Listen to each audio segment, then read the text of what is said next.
bonjour à tous et merci de nous retrouver pour cet entretien du jour sur Télé Sud, bien évidemment. Un entretien du jour consacré à Jolie Andrès. Jolie Andrès, bonjour. Bonjour. Alors, vous êtes plein de choses, donc je suis obligé de lire. Vous êtes cadre supérieur chez un grand énergéticien, vous êtes conférencière, animatrice du réseau Women in Networking, mais aussi auteur, et c'est la raison pour laquelle vous êtes présente aujourd'hui et que vous avez accepté notre invitation. Vous êtes auteur de Le pouvoir des femmes a influencé le débat public, mythe ou réalité. Alors instinctivement, moi j'aurais plutôt tendance à dire que c'est réalité, mais si vous posez la question, c'est que c'est pas aussi évident que ça, c'est bien ça?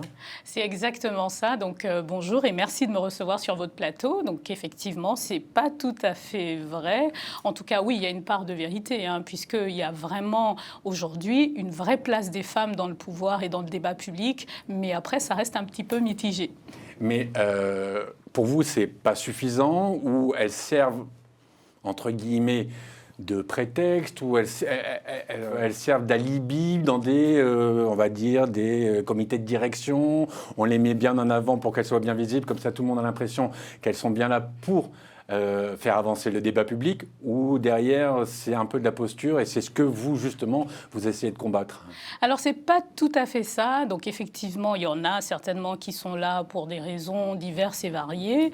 En tout cas le fait c'est qu'aujourd'hui il y a des femmes qui occupent des places justement dans l'univers public à des hauts niveaux de responsabilité, pour prendre la sphère privée en exemple. Mais après, comme on dit déjà, quand on monte à la pyramide, il y a moins de femmes et dans l'espace public, il y a encore moins de femmes. Donc moi, je trouvais justement, en faisant ce constat, qu'on peut mieux faire.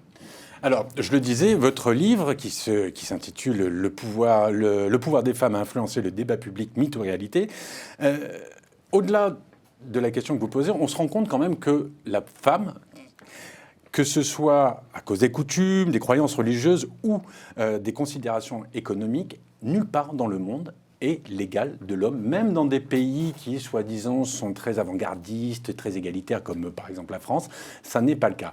Quel est le frein majeur selon vous? C'est l'homme, ce sont les systèmes, c'est l'économie. Où vous pointez, vous, le curseur? Alors, je répondrai donc à cette question en prenant différents points. Donc, effectivement, la société, pour moi, la société, elle est différente. La nature, elle est différente. C'est ce qui explique déjà la différence que l'on peut observer entre un homme et une femme. Une femme ne sera jamais un homme et versus. C'est pas ça mon propos. Mon propos, c'est de dire que on est plutôt sur des sujets d'équité en termes de droits. Et donc là, effectivement, l'une des raisons qui peut expliquer ça, c'est qu'on est quand même dans une société qui a été pendant longtemps dirigée par des hommes, pensée par des hommes et pour des hommes. Et donc, c'est ce qui explique qu'aujourd'hui, il y ait un décalage entre la place des hommes et la place des femmes. Alors, par ce livre, je pense que c'était déjà important de pouvoir faire un certain mapping de la situation en prenant des femmes de différents univers pour qu'elles partagent elles-mêmes un petit peu leur réalité au quotidien et puis ensuite voir comment on peut faire avancer les choses. Quand vous dites les hommes ont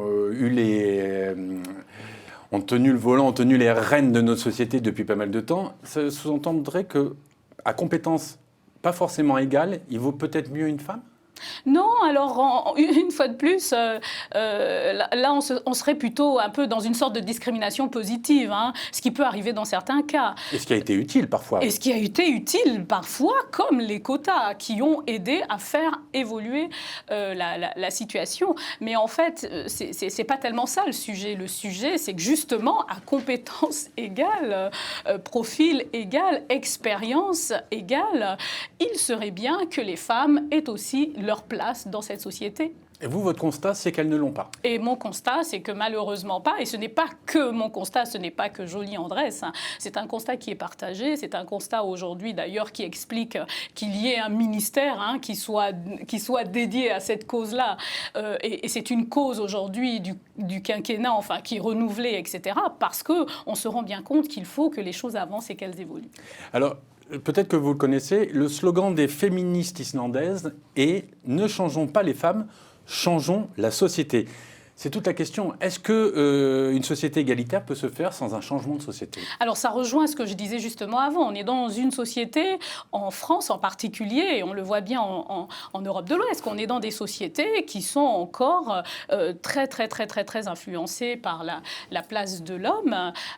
Donc moi je pense que je suis assez d'accord avec cette phrase en fait. C'est que il faut que la société elle évolue, il faut que les mentalités elles évoluent. On parle de femmes, mais en plus celles qui sont issues de la diversité, vous imaginez, c'est encore un autre combat. J'imagine qu'on va en venir, mais je voulais déjà faire un petit peu le parallèle. Alors justement, on va parler de la diversité, parce que c'est quand même le cœur de votre propos. C'est juste une petite parenthèse.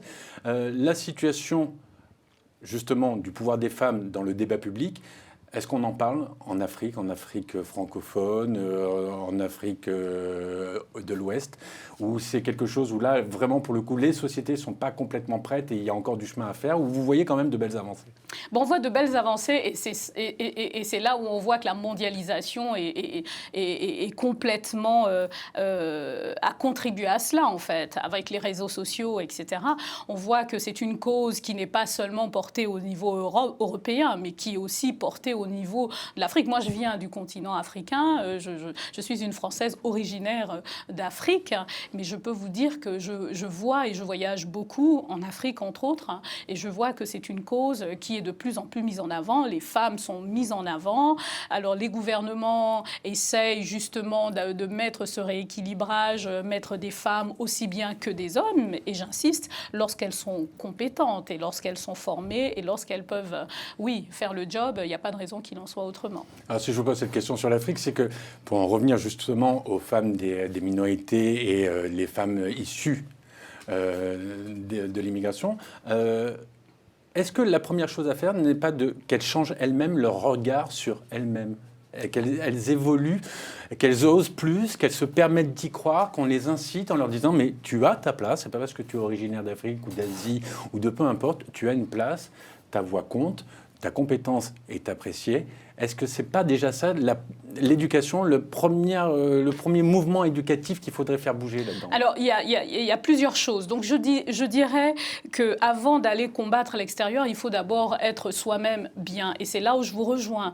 On ne va pas en lutte contre les autres quand nous-mêmes, on ne règle pas déjà un certain nombre de choses à l'intérieur. Et c'est ce que je dis quand je parle aux femmes issues de la diversité comme moi et qui me disent « oui, c'est dur, c'est compliqué, on est dans une société où on n'a pas notre place, etc. » La première chose, c'est de faire aussi un travail sur soi, être bien avec soi, accepter son identité. De toutes les façons, qu'est-ce qu'on peut y faire? On n'a pas cherché, on n'a pas hérité, c'est comme ça, on est noir and that's it. Maintenant, après, il faut faire avec, et moi, j'aime leur dire qu'on peut prendre notre place. En plus, on est dans un pays formidable où on a la possibilité de s'exprimer.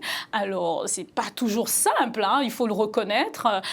Et quand je parle de la place de la femme dans l'espace public, je dis aussi l'espace privé, parce que moi, je suis une femme du privé avant tout. Mais en fait, je suis partie du constat que c'était la même chose. C'est la question que je voulais vous poser. Public ou privé, c'est la même chose? Pour moi, c'est la même chose. Ce sont les mêmes batailles, ce sont les mêmes combats. Et quand on voit dans le privé tout ce qui est mis en œuvre pour que, par exemple, les COMEX soient plus féminisés, etc., avec les quotas, avec la loi Copé-Zimmermann, et puis là, plus récemment, Rixin, etc., on voit bien qu'il y a des choses qui sont mises en place pour que ça évolue aussi. Parce que, je dis toujours, le privé est le reflet du public.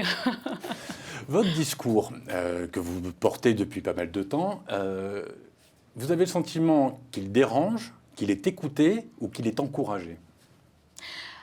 Il y a un peu de tout, en fait. Il dérange forcément. Tout dépend de la posture, hein. Et c'est pour ça que j'insiste. Moi, je suis sur l'inclusion. Parce qu'il faut, effectivement, comme vous le disiez, en reprenant la phrase de ces féministes, il faudrait que la société change. Et la société, elle est constituée non pas que de femmes. Il y a des hommes. Et je pense que pour que les choses évoluent, il faudrait de l'inclusion. Il faut qu'on le fasse ensemble. Et je pense même que les premières personnes à convaincre, à engager dans notre combat, ce sont les hommes, hein. Moi, je peux m'engager parce que j'ai un mari qui croit en ma cause, qui me soutient, qui m'accompagne, j'ai des enfants. Voilà, la balance life, l'équilibre vie privée, vie perso, excusez-moi pour l'anglicisme. Tout ça, c'est possible lorsque par derrière, on est soutenu. Donc ça, c'est important. C'est important. Maintenant, après... En gros, vous êtes en train de me dire que cette évolution ne se fera pas sans l'accompagnement des hommes. Ah, mais moi, j'en suis convaincue. J'en suis convaincue. Moi aussi, donc ça tombe bien. Ça tombe bien. On parle à des convaincus, mais en tout cas, on va plus largement. Il faut qu'on travaille ensemble. Et ça, c'est très important. C'est aussi transgénérationnel, parce qu'on a à la fois les générations d'aujourd'hui, mais les générations d'avant aussi qui ont leur mode de fonctionnement. Donc tout ça, c'est la société. Et justement, vous parlez de la jeunesse. Est-ce que la jeunesse, c'est un véritable espoir face aux structures du pouvoir, à ces représentations, à cette dominance et cette résistance du patriarcat? Vous avez l'impression que là, les jeunes qui arrivent, d'où qu'ils soient issus, ils ont ce combat chevillé au corps pour les inégalités, quelles qu'elles soient, pour les combats environnementaux. Vous avez beaucoup d'espoir en cette jeunesse? On a énormément d'espoir. Moi, j'accompagne beaucoup de jeunes dans le cas de mentoring, dans le cas simplement d'accompagnement, ou des jeunes qui viennent me solliciter quand ils ont besoin de conseils. Mais je vois qu'on a une jeunesse qui a en plus, qui est décomplexée, si on peut dire ça comme ça, qui n'a pas envie de vivre les enfermements qu'elles ont vu vivre. Elles ont vu vivre les parents avant ou les générations avant. On le voit. Moi, j'ai une fille de 8 ans qui me dit « mais il faut que papa aussi t'aide ». Donc, vous voyez, c'est déjà quelque part, je pense, des mécanismes qui sont là. Il y a un terreau qui est déjà favorable. Après, je pense qu'il faut le cultiver, il faut le piloter, il faut l'encadrer.